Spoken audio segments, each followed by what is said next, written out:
Is there a difference between spiritual awakening and enlightenment?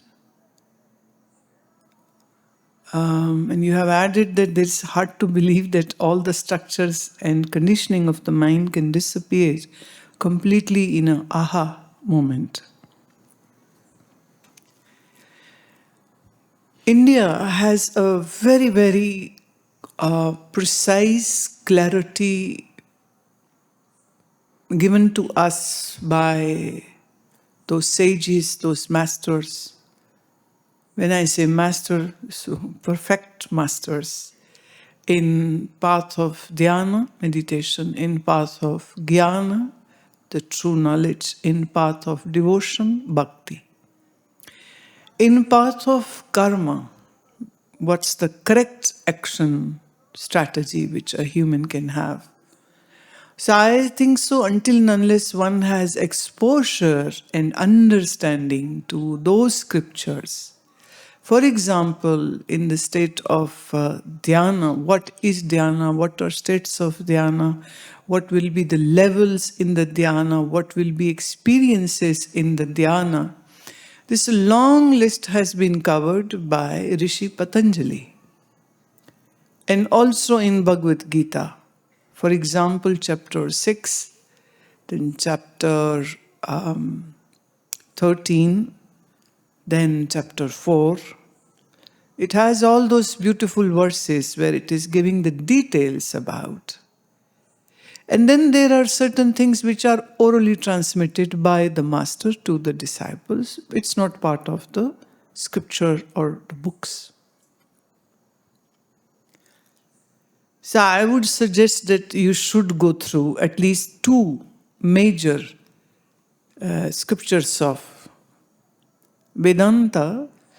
One is the Bhagavad Gita, and the scripture on yoga is the Patanjali Yoga Sutra. Now, Patanjali Yoga Sutra is not talking about the asana detailing. That goes in other scriptures. This is talking all just about the mind and the breath and the prana and the states of mind which one may, the various stages which an aspirant will experience. So when you say an awakening, that awakening can happen for so many other stuff, so many other things. For example, the clarity of the mind may happen in a second, and it's very much possible. I have seen and experienced these things happening in the individuals.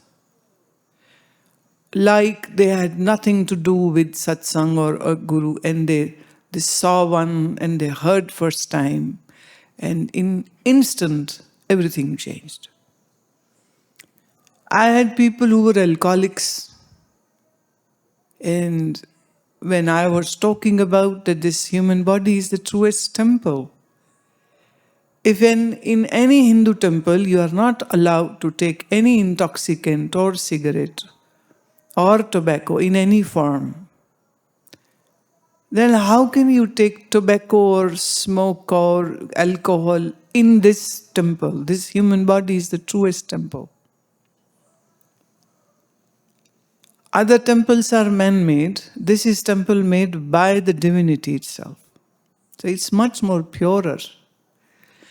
Because of our misunderstandings and possessiveness and seeing the body as me, the identification which you have, and naturally the intrinsic urges, reflexes which are happening in the body, and all the joy or the pleasure which one has through the sensual indulgence, that makes it a very watertight case of that this body is me.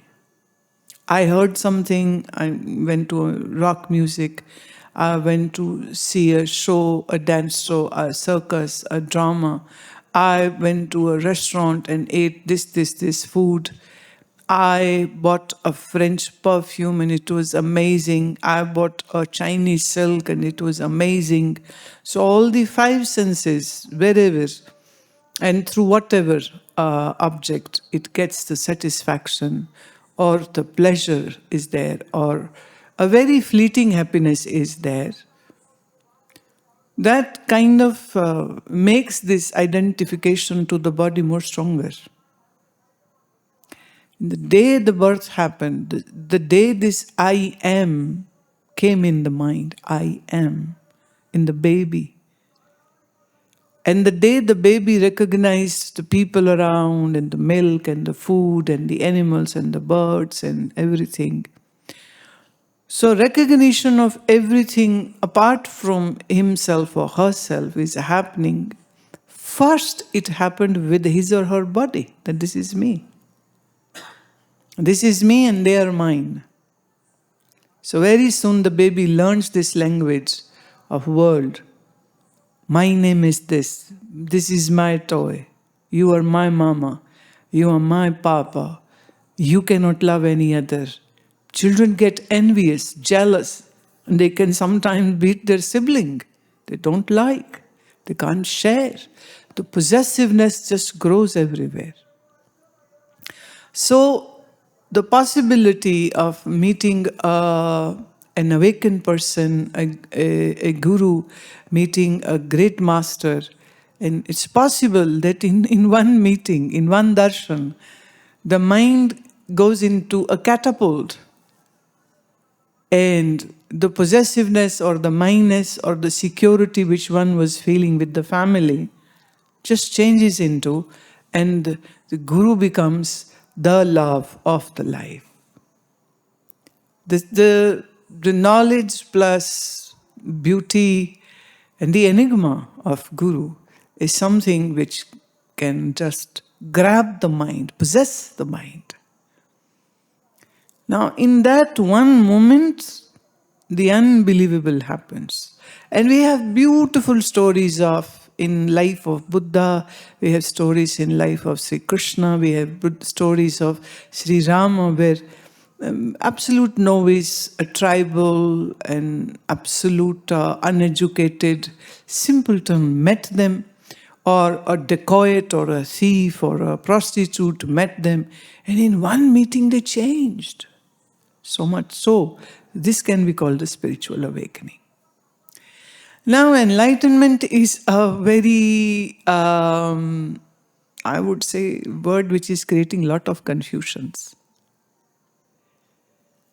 Enlightenment is not a part of our vocabulary as such.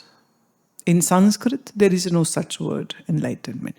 We have a word, realization of true self, Atma Bodh.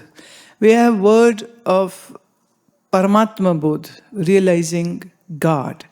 But we don't have a word like enlightenment in Sanskrit or Hindi or any regional language.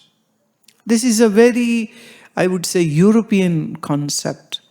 As such, if you go into an Oxford dictionary and look for the meaning of enlightenment, then it says getting to know about something is enlightenment. Now that can be about how to cook or how to bake a cake or how to make a dress or how to drive a sports car, or it can be anything, a knowledge which makes you compatible enough and competent enough with that device, with that gadget, with that thing, with that hobby. That's called enlightenment. So somebody is teaching how to run a business, how to be a millionaire, and if somebody has done these days very expensive courses are available, and those who do it, they say, oh, now I am enlightened about how to make $1 million. But in our Bharat philosophy, we don't have such word. We have, now in yoga and in Gyan, there are some differences. For example, in yoga, there is a state called samadhi, the total absorption. The samadhi is of again 5 types. So when a samadhi is happening, that total absorption is happening, that can be, of course, said that so and so day I was sitting and then the samadhi happened. Sure, time can be noted. Maybe not precisely, but say if I sat like 6 p.m. and then I woke up, I opened my eyes like at 10 or 12 p.m. I can say that 6 p.m. I sat and I had this experience. But a samadhi or the total absorption is happening in the periphery of the mind. Mind it. It's an unbelievable, beautiful experience. But from Vedanta point of view, it's not a very great height. Actually, it is a condition which one needs to fulfill before one goes to a Jnani Guru. Or if you have met a Jnani Guru, you have to work that your mind experiences nirvichar, nirvikalp, savitark, nirvitark. There are types of samadhis, there are different states which can occur in the mind. That can be pinpointed for sure. But if somebody says that in, see, 108 Upanishads are there, 108 Upanishads.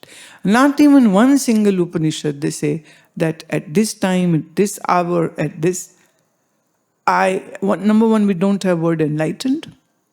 But there is this thing that as the conversation, like in that particular scripture, say if it is 47 shlokas, verses are there, or there are 254 verses, some Upanishads are very large in size. So there might be a verse coming which says that then the disciple was in a state of silence and quietude, and all the questions got answered. He bowed to the master and left the ashram. There is no announcements happening. There is one announcement in Gita where Arjuna says, Nashto moha smriti labdhva. My all attachments have been destroyed. And I have regained the memory and the knowledge of my true self. He says that. Because he is asking question and Sri Krishna is answering, and he's asking question, and this is going on and on and on. But at this point, Arjuna says, now there is no question left. Now my all attachment, because his dilemma started because of his attachment to his relatives, against whom he is standing in the battlefield to fight against and kill them. And he said, how can I kill my own relatives? My teachers are there. My grandfather is there. How can I kill them? My uncles are there. My cousins are there. Yes, they were very notoriously bad people, but I cannot kill them. His attachment brought the dilemma. And then he sought answers from Sri Krishna and said, I am your disciple. I take you as my guru. Please guide me what to do. And then Sri Krishna answered. So it's like a dialogue happening. Arjuna is asking, Krishna is answering. Asking, answering. Question, answer. And at one point, finally, he says, my attachment has been destroyed. Now I surrender to you. Whatever you will order, I'll do that. No qualms at all. No hesitations at all. Now I have understood, because in all these Q's and A's, it was like a wide variety of questions which happened. Like, what is devotion? What is yoga? What is samadhi? What is the status of a realized person? Who is a Mahatma? Who is a guru? What is this universe? How did this happen? What is this nature? How did this happen? So many questions. And you really wonder, what kind of people were they, where the armies are standing to wage the war with their weapons, and their roaring horses are there, and the conches have been blown already, and the drums have been beaten, the war cries have been given, and here they are asking question about what's that, what's this, and what's that, and what's this. But it seems to be, as this conversation was happening, everybody was waiting. It's a very strange scenario. It's a very fantastically beautiful scenario. In a way, Sri Krishna and Arjuna's, this conversation is saying everything else can wait, but this cannot. Realizing truth is more important than winning wars. or seeking revenges, or teaching lesson to a crooked, wicked person. Everything can wait. This cannot. So this beautiful dialogue is happening. So we have this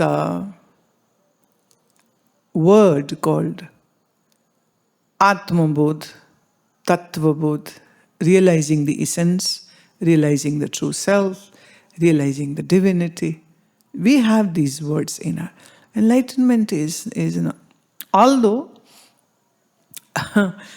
I think so, this might have been used even for me, explaining who I am. Maybe somebody must have written this too. But in my understanding, this is maybe easier for Westerners to understand. Okay.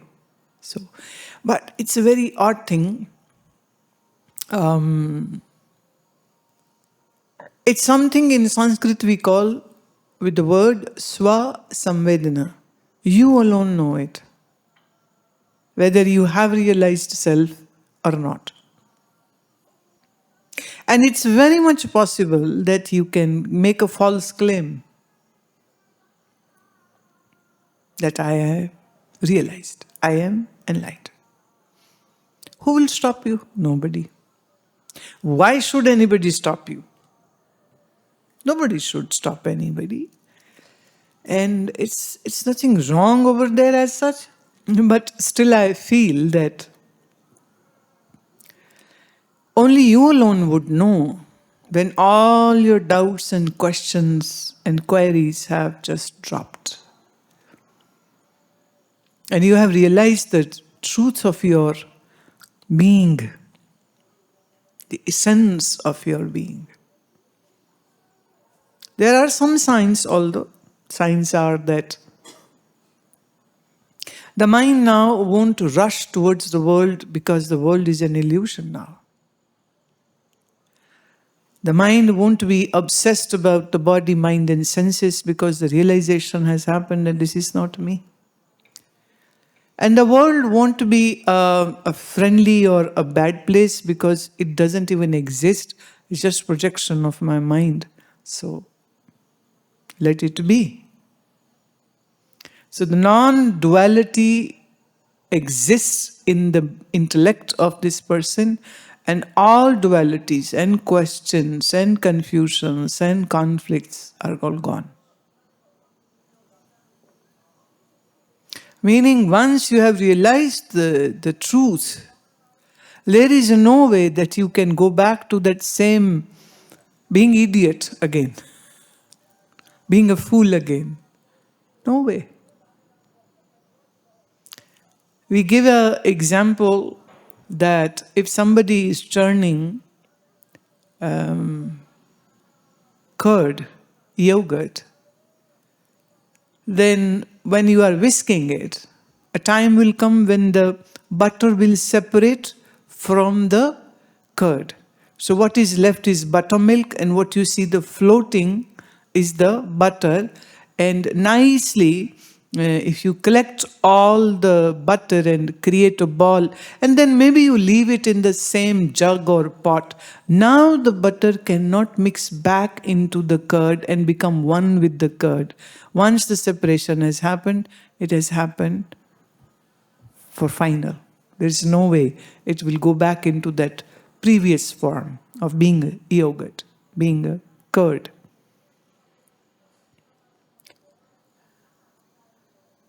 So from this body, senses, mind, intellect constituent, once the realization has happened, understanding has happened, it's like separation of the butter from the yogurt. No way it will go back. There is no way then to be unawakened again once you are awakened. So when we say awakened, it means there is a big shift which happens at the level of intellect, at the level of the mind. Although mind and intellect is not me, they are my accessories. It's just my accessories which I use to function, interact with the world. But for sure, When somebody begins on the path of yoga or meditation with whatever method, doesn't matter, but whenever it begins, there are going to be points of stages or states which might occur where you may experience variety of experiences. Mind going silent, or in your closed eyes you are seeing lights and streaks of light, or you may begin to hear sound within. There is no sound outside and yet you are hearing it. It's possible that your body can go into a state where you want to open your eyes and yet you can't. And you don't even actually want because you are so enjoying this state. Possible.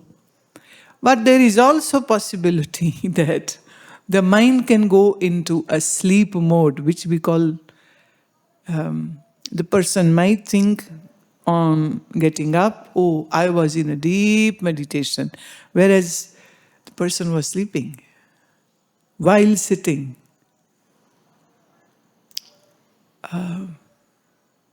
So these are called the hindrances on the path of yoga. But still, the spiritual awakenings are, I would say, blessings which can come. And sometimes it doesn't need an individual around whom this might happen. It might just happen on its own. You know, the aha moment, as you have written, the aha moment can sometimes happen to a musician, to sometimes a dancer, to a painter, to a singer. Have gone so engrossed in their singing. And something changes. The gestalt shift is happening. And that's the aha moment for them. It has also happened to some athletes, those who went for marathons. Like they are running a 25K. And a point comes, you are all well trained and you are running and you are enjoying your run. And a point comes where, as if the body is running on an automated mode and as if I am not the body and I'm watching the body is running. This has been experience of some sports person. That it was such a joyous and it was like a rush of dopamine happening, the happy hormone happening. And person is running. A person is doing whatever sport or game.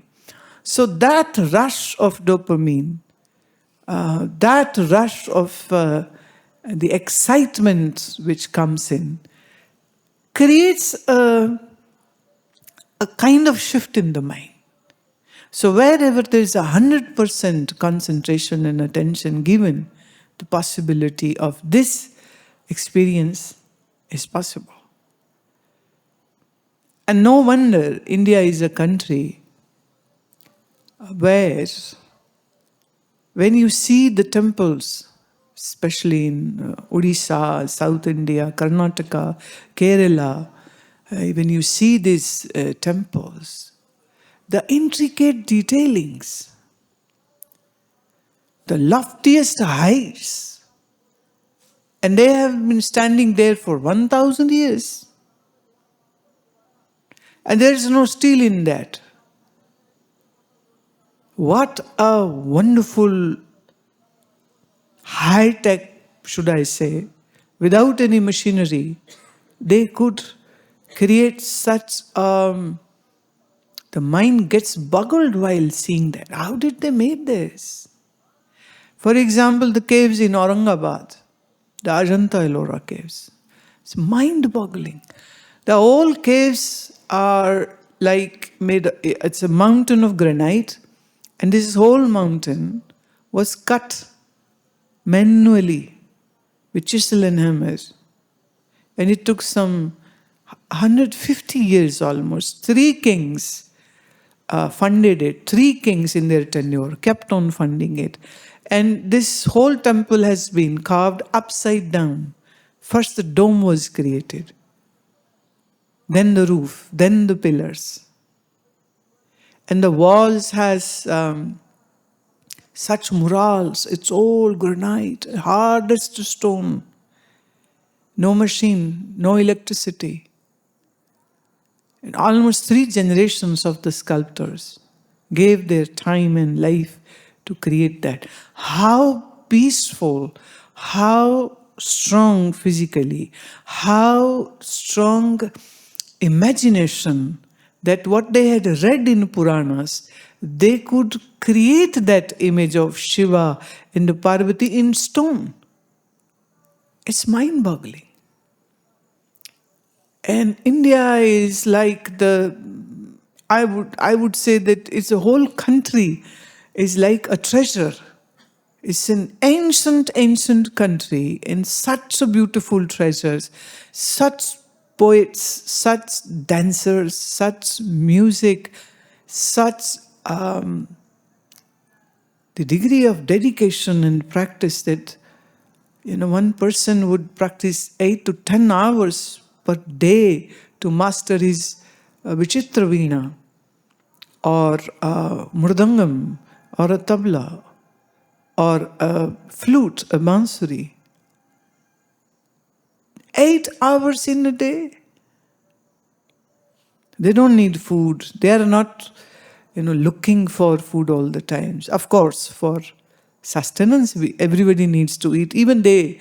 But they are happy in their art. They are happy in their creativity. I have been in Puri and Bhubaneswar, and I saw this place where the statues were being made in stone. So the stone pieces are being carved. So I was talking to the head artist, and he was taking me around, showing me all these beautiful statues. And there on the one side, there were some 4 or 5 sculptors who were busy making a statue. Here we are talking, there was some noise. They never lifted their head even to look who is there. For all those 2 hours, their head is down and their hands are working and the mind is working. Just like a great meditator, so focused. So I can say it definitively that what India has, world doesn't. And this is an ancient civilization, and yet we are living this civilization. It's not that we had a great civilization and now we don't know. It's not like that. You go Athens, it's just ruins. You go Greece, ruins. You go Rome, ruins.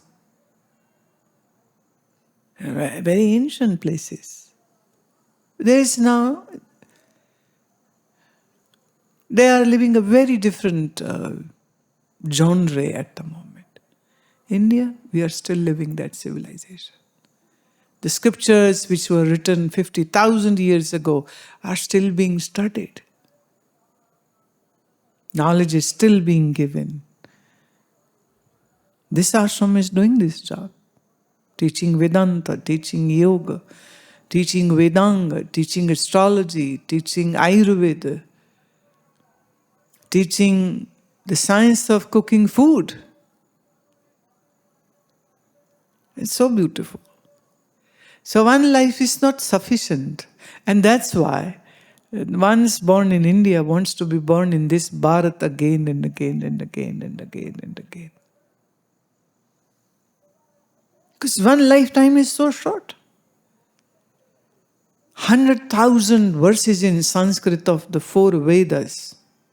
To understand the language, you need at least 12 years, minimum 6 years, to totally understand the grammar and the structure of Panini and Laghu Comedy and all these beautiful grammarian books. Yoga, Vedanta, Bhakti, so many. So, one should be very, very clear about this, that only very fortunate ones would get to hear or feel all about this, what I'm talking about. And our country doesn't talk about just believe, what we are saying, believe. No. All scriptures are conversations, dialogues happening in between master and disciple. All scriptures are like that.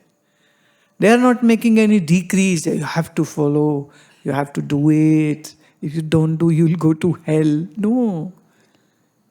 It allows us to question. It allows to first have a very beautiful, loving relationship with the master, and then, like a lover opens up their heart to one another, similarly, the seeker, the disciple opens up the heart. And the Guru opens up the heart. So it's a most wonderful journey. And very beautiful and very miraculous. In every aspirant, if you talk to aspirant, they have a story to tell. They have a story. I was just now in Surat, Gujarat. I met some people who said, we heard you in 1998. I said, okay.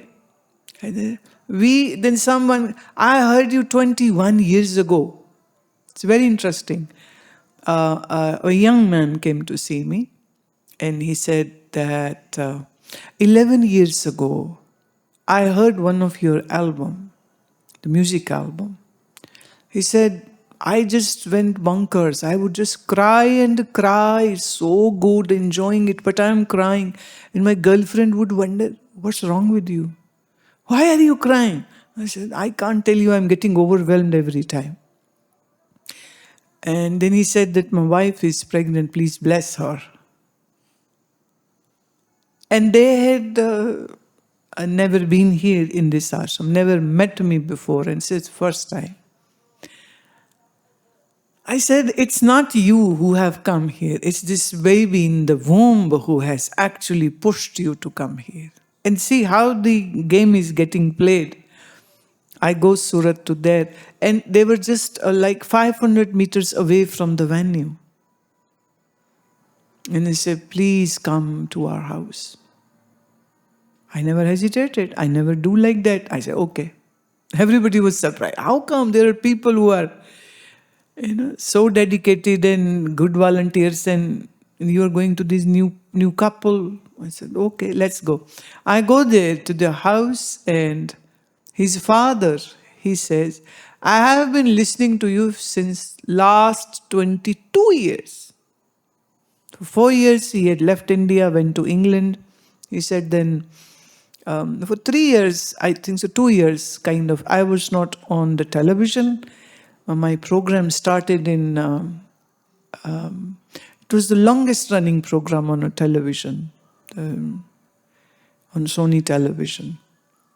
We had a beautiful relationship with them. Then other channels came in, and so he said, I had been listening to you, but I couldn't ever meet.